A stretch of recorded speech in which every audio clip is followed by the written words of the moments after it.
All right. Hello, everyone. So my name is Jessica Watson, and I'm currently the Acting Habitat Division Administrator, and I just wanted to welcome you all today. We're going to be discussing updates to our key conservation issues, or KCIs, in the Oregon State Wildlife Action Plan. There are 7 KCIs addressed in the revised SWAP, and today's focus is on the 3 that ODFW's Habitat Division led. And those will include disruption and disturbance regimes, water quality and quantity, and land use changes. The other KCIs were led by our Wildlife Division and were presented last week and are available online if you'd like to view that recording.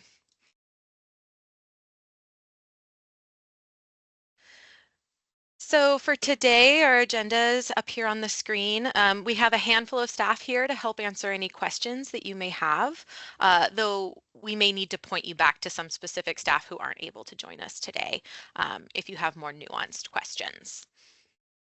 But mainly we're going to be going a little bit over kind of setting the stage. We'll then go into the disruption of disturbance regimes review, the water quality and quantity review, land use changes review. We'll talk a little bit about technical support requested and your feedback and next steps.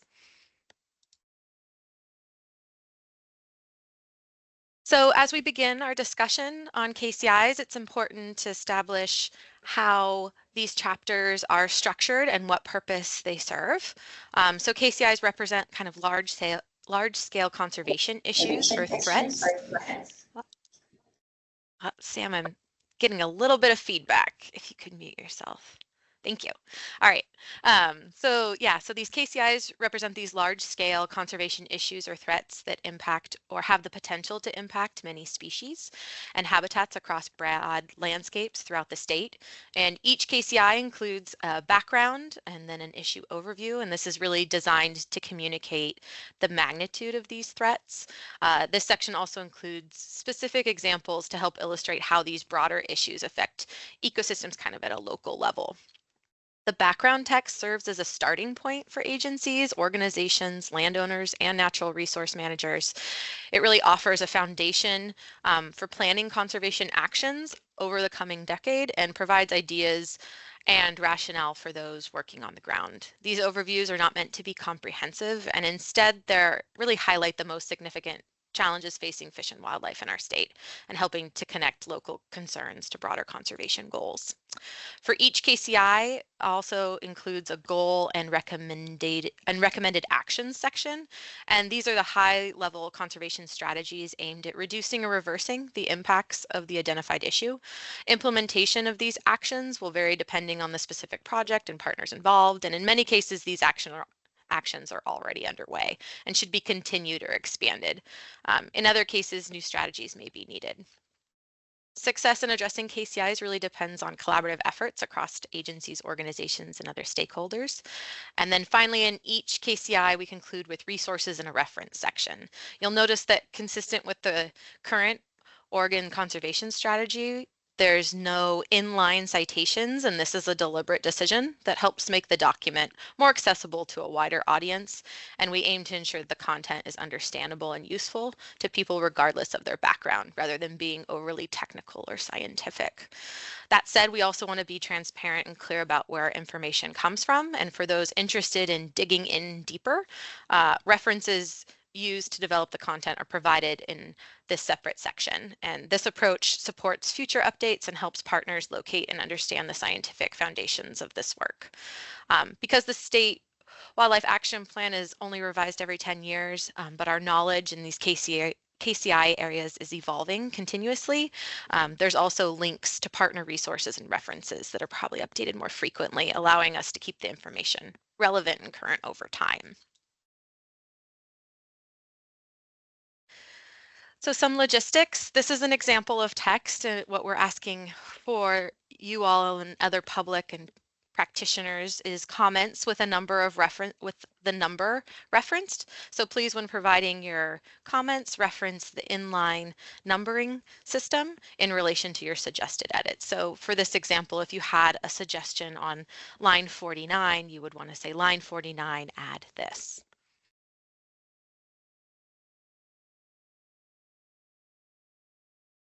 So that takes us to our first KCI, which is disruption of disturbance regime updates. So multiple scientific studies have reported that Oregon is already experiencing increased temperatures, changing precipitation patterns, reduced snowpack, drier summers, and more frequent and damaging wildfires because of climate change. And these impacts are projected to intensify over the coming decades. Climate change also significantly impacts Oregon's hydrology and waterway floodplain function. So warmer temperatures are causing more precipitation to fall as rain instead of snow, resulting in earlier snowmelt and potentially high peak flows, as well as reduced summer low flows. This in turn affects water supplies for various uses, including agriculture, municipal consumption, and aquatic ecosystems. And so in here we have, this updates on this climate change in forests, waterways, and floodplains. We also provide some background on Oregon's wildfire risk reduction program and landscape resiliency strategy. In 2024, the Collaborative Wildfire Risk Reduction Program was announced as part of a larger initiative to expand the U.S. Forest Service's wildfire crisis strategy. In addition, the Oregon Department of Forestry is leading development of Oregon's 20-year landscape resiliency strategy, and the partners use this shared large-scale cross-boundaries and joint priorities model to align federal, state, and private investments. The partners have shared strong support for commitment for this unified approach to reduce wildfire risk, improve ecosystems, protect water resources, wildlife habitat, and recreational opportunities, and increase the place and scale of land management and stewardship. Updated goals and actions are also included here in this section to include the best available information and data in accessing wildfire risk, as well as opportunities to address climate change and disturbance regimes in land management and stewardship activities. Also in here is the encouraging beaver dam building activities. So beaver dams can help restore floodplain function, reduce sedimentation, improve water quality, restore wetlands, and improve habitat for fish and many other species of amphibians, birds, and wildlife. So for this section, we're asking, as you review this disturbance regime section, KCI, some questions to consider in your review are there additional programs and resources to address wildfire risk reduction and landscape resiliency not mentioned? Are there goals or actions that need to be added or updated? And are there any information or data gaps?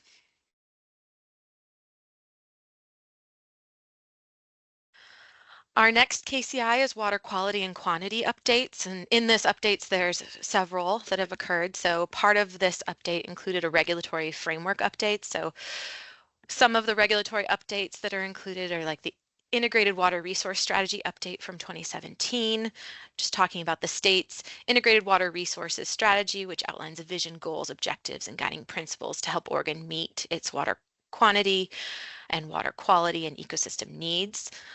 It identifies a number of critical water-related issues that need to be addressed and offers recommended actions.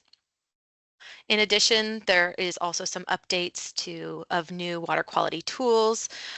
One major tool in identifying and prioritizing water quality problems in Oregon is Oregon's DEQ's integrated report, which is published every 2 years. So that information has been updated, and it provides a list of impaired waters required under the Federal Clean Water Act. This list of water bodies and stream reaches that do not meet water quality standards is updated approximately every 2 years. So for the state Wildlife Action Plan, the impaired waters list is used to in the development of conservation opportunity areas to prioritize site selection and guide conservation actions.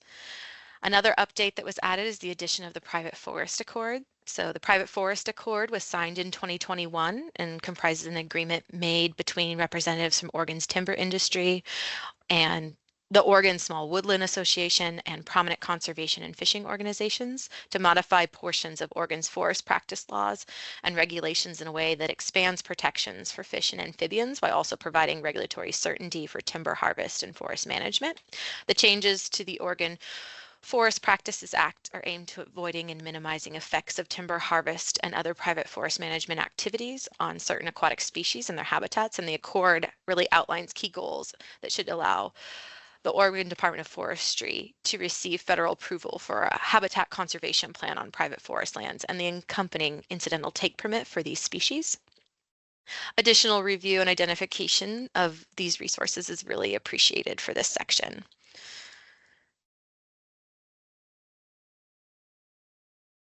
And for this section, as you review, some questions to consider to include in your review are there additional resources not mentioned?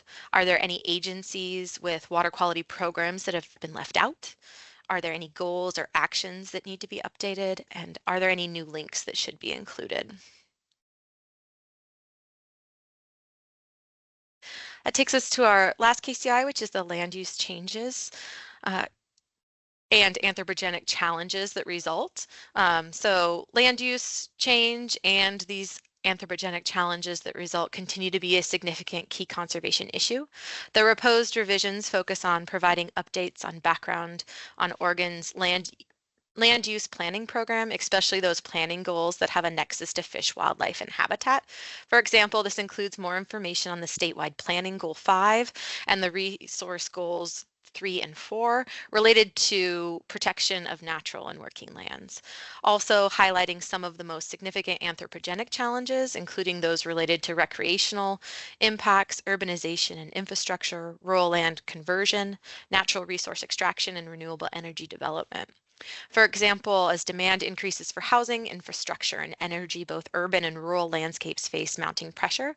These land use changes result in significant and often permanent impacts to habitat, and this includes both direct and indirect anthropogenic impacts at the individual and cumulative scale, which can significantly impact movements, habitat use patterns, and ultimately survival with reproduction and overall population performance declines.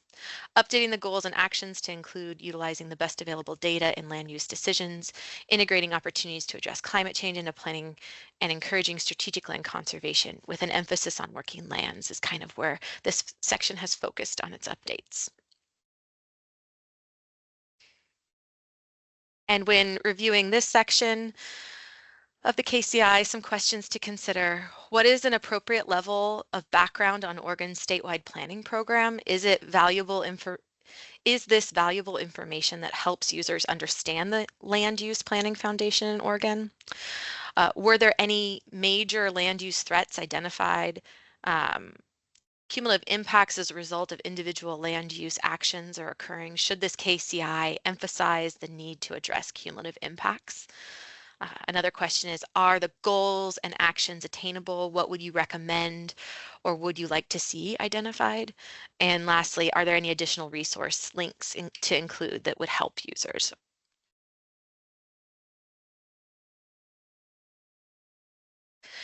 So our ask for reviewers, with this background in mind, we would really love to have you add your expertise to ensure that the 2025 swap will be the most accurate, highly functional tool for the state. Basically, please look over these sections that we reviewed here today and see if there's anything that that needs to be changed, adjusted, or additional information that's needed. We really appreciate having references and resources that would be helpful for you all and the general public, and so that people can learn more about a particular topic. Also, please provide references and resources if you see any significant data gaps. So what does feedback look like in this process? To assist you with your review, there's this online form where you can populate your information. And here's what it looks like. The form also helps us organize the information as we revise swap content. A reminder, provided information is most useful when it's tied to the peer-reviewed, verifiable scientific literature and references. So please submit information and supporting references when providing your comments and using that inline citation just so that we can connect where your comment should be placed in each of these chapters. We are looking for comments in the next 2 weeks in this format, so we're trying to get feedback by May 20th. And I'm going to go ahead and stop the recording, and now we can have some questions and field those. So please raise your hand using the hand raise function if you have any questions about what we've presented so far today, and we'll do our best answering, or we'll jot those down and get you some feedback from one of our subject matter experts.